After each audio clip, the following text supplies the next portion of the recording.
La muy mala noticia es que sigue bajando y después vamos a ver no solamente el internacional, sino también el local.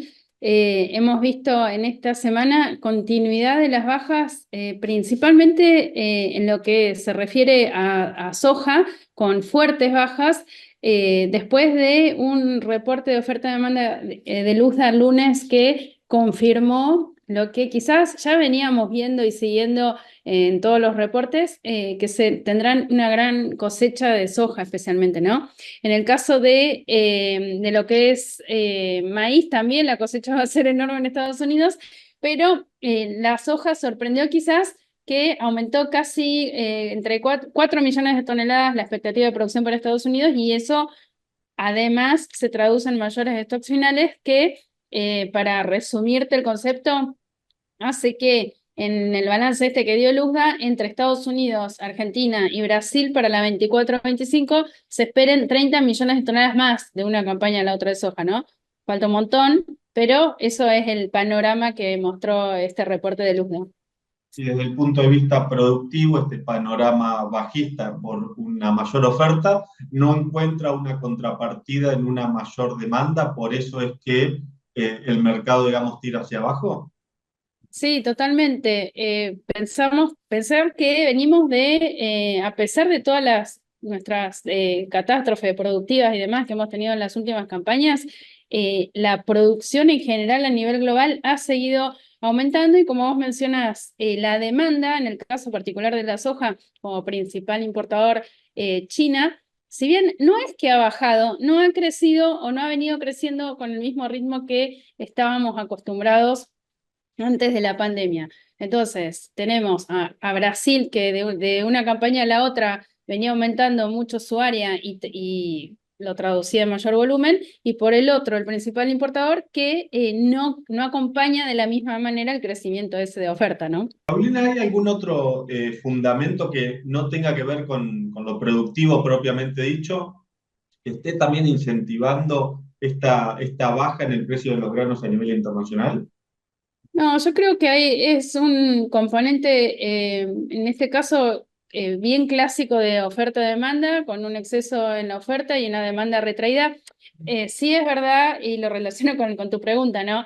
Que esa demanda que vemos en cierta forma que no crece como estábamos acostumbrados por el lado, por ejemplo, de China, tiene que ver con una economía de esta segunda potencia global que está en cierta forma retraída o que no está creciendo como también estábamos acostumbrados en los niveles prepandemia. Pensá que en años prepandemia estábamos acostumbrados, hablábamos de China creciendo al 8, al 9, al 7, y post pandemia no logra crecer por encima del 5%. Entonces, eso es un componente importante, y si a eso le sumamos que también la semana pasada tuvimos fuerte caída, o movimientos fuertes en los mercados de acciones relacionados con una posible entrada en recesión de Estados Unidos, que es la primer potencia global, es como que se hizo un combo que le puso quizás un poco más de presión a la oferta y demanda, digamos, clásica. Se esperaba que esta semana,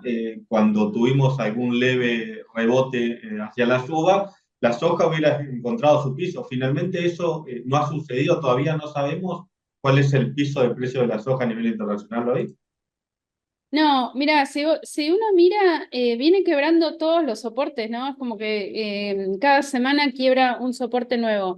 Yo creo o pondría, digamos, como hoy, por ejemplo, en el caso de la soja cerró la noviembre en $351.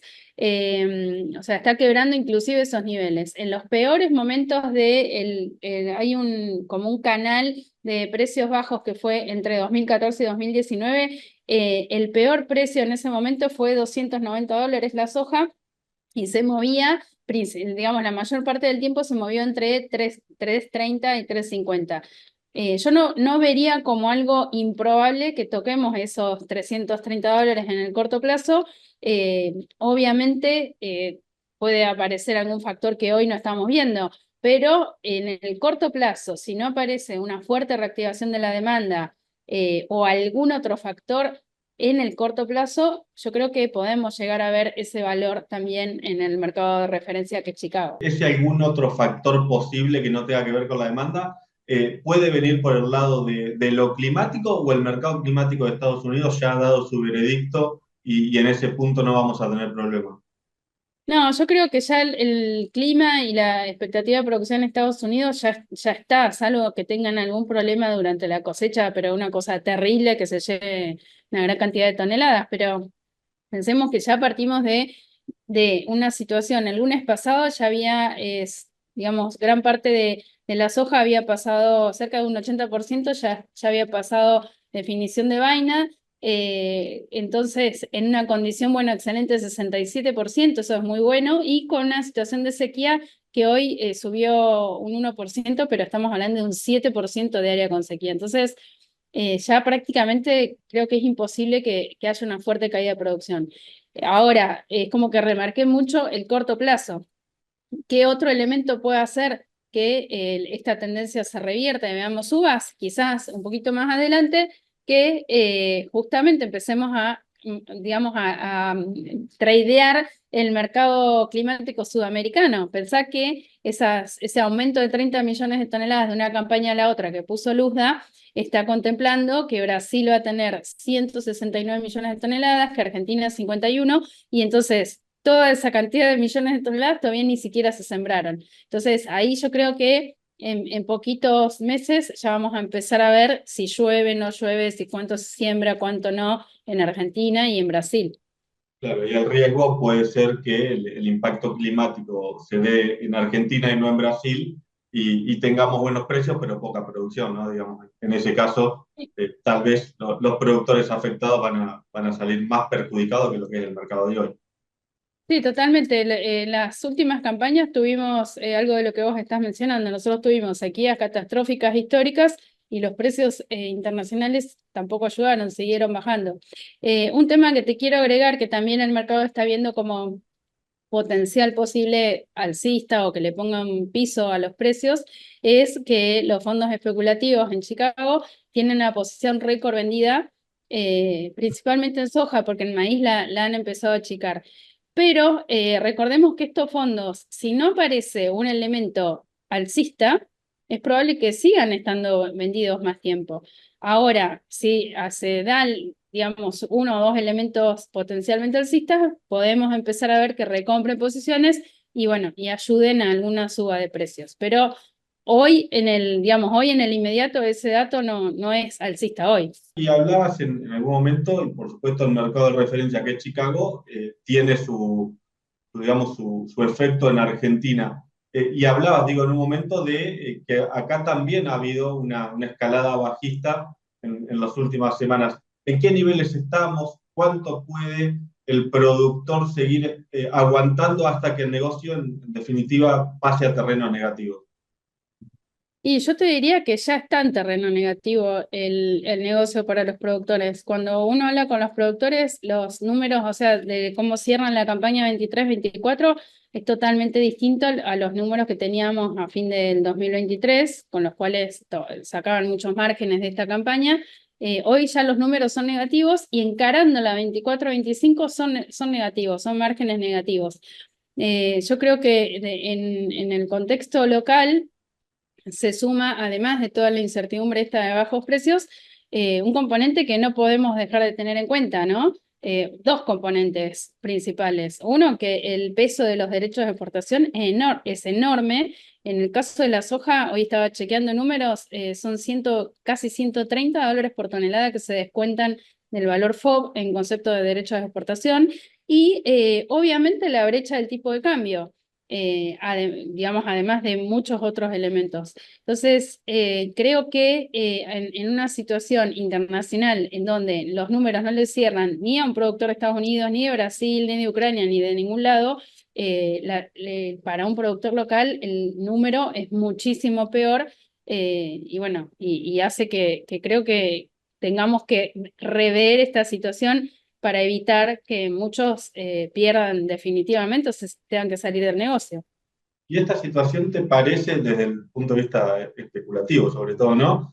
que puede funcionar como trampolín para que el gobierno termine de tomar las decisiones que tanto viene reclamando el sector agropecuario, o por el contrario, te parece que no?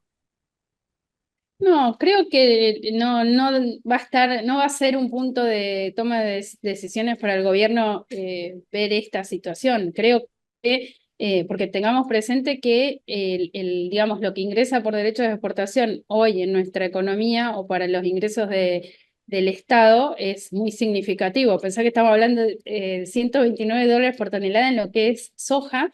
Es un montón. Entonces, son más de 6.000 millones de dólares en concepto de derechos de exportación solamente.